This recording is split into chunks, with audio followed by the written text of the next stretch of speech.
Salut, c'est Vaste Connaissance. Dans cette nouvelle vidéo, nous allons parler des constellations grecques qui font référence à des personnages ou à des créatures mythologiques. Les constellations du mythe de Persée. On peut constater qu'il y a une partie des constellations du ciel qui fait référence au mythe de Persée. Cassiopée avait vanté la beauté de sa fille en la plaçant au-dessus de celle des Néréides, divinité marine et fille de Nérée, lui-même fils de Pontus et de Gaïa. Les Néréides demandent au dieu de la mer Poséidon une punition exemplaire pour cette impertinente. Poséidon prend alors la décision de faire attacher la fille de Cassiopée, Andromède, à un roc au milieu de la mer, au risque de se faire dévorer par le monstre marin Cétus qui rôde dans les environs.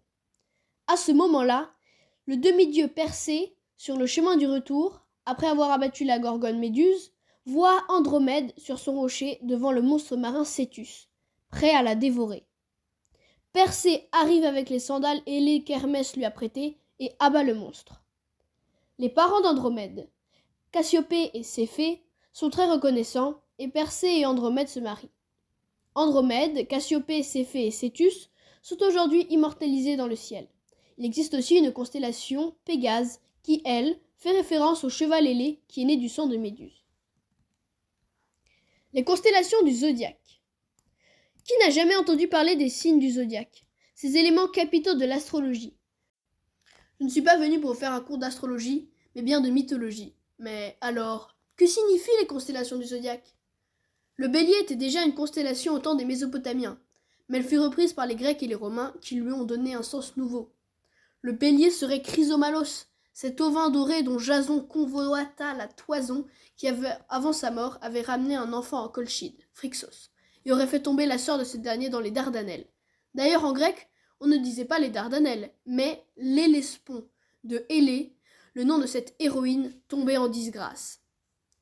Le taureau est aussi une création mésopotamienne. Elle fut réinterprétée par les Grecs comme étant le taureau utilisé par Zeus pour séduire Europe. Les Gémeaux, encore d'invention de Mésopotamie, représentent, selon les Grecs, les Dioscures, plus connus sous les noms de Castor et de Pollux, ces jumeaux fils de Léda, mais qui ne sont pas du même père, malgré leur naissance commune. Le cancer, dans ce cas particulier, ce n'est pas une maladie, mais c'est un crabe. Ce crabe était déjà présent en Mésopotamie et a continué son existence chez les Gréco-Romains qui lui donnèrent une signification très précise. Selon eux, il serait le crabe qui aida Héra à combattre Héraclès lorsqu'il se battait contre l'hydre de Lerne. Le lion, déjà mésopotamien, s'adapte aux Grecs pour devenir le lion de Némée, que le grand Héraclès vainquit en étouffant. La Vierge, qui représentait une femme portant un épi par les Mésopotamiens, va perdre un sens précis chez les Grecs. Ce serait pour certains Déméter et pour d'autres des divinités plus dépaysantes, telles que la déesse égyptienne Isis ou Atargatis, une divinité du nord de la Syrie. La balance, elle aussi mésopotamienne, fut reprise par les Grecs pour devenir, tout du moins selon Érastotène, la balance où Zeus plaça le sort des Achéens et des Troyens durant la guerre de Troie. Le scorpion, lui aussi mésopotamien, à l'origine, deviendra le scorpion qui tuera Orion, un grand chasseur mythologique et une autre constellation. Voici la constellation du zodiaque qui n'a pas de signe. Celle qui est passée à la trappe, qu'on a oubliée. Et cette constellation, c'est le Serpentaire. Autrement dit, Ophiuchus. Elle représente le dieu de la médecine, Asclépios, aussi appelé Esculape par les Romains. C'est la seule des constellations du zodiaque que les Mésopotamiens n'ont pas mentionné.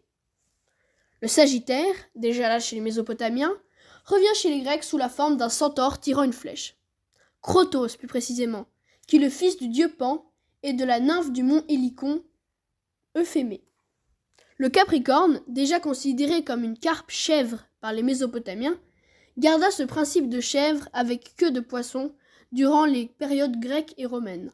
Il est censé représenter un égipan, une divinité champêtre qui se rapprochant des faunes et des satyres, qui auraient découvert la conque marine. Le Verseau est une constellation d'origine mésopotamienne et devint, en passant chez les Grecs, Ganymède, un jeune homme enlevé par Zeus et qui sert d'échanson aux dieux.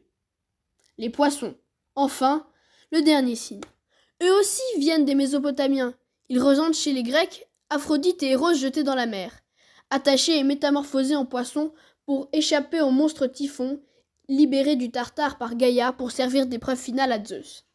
Voilà, c'était tout pour cette vidéo. Je sais que je n'ai pas fait toutes les constellations qui font référence à la mythologie grecque, mais c'était un aperçu.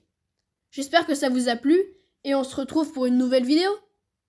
J'espère que ça vous a plu et si c'est le cas, mettez un pouce bleu et abonnez-vous.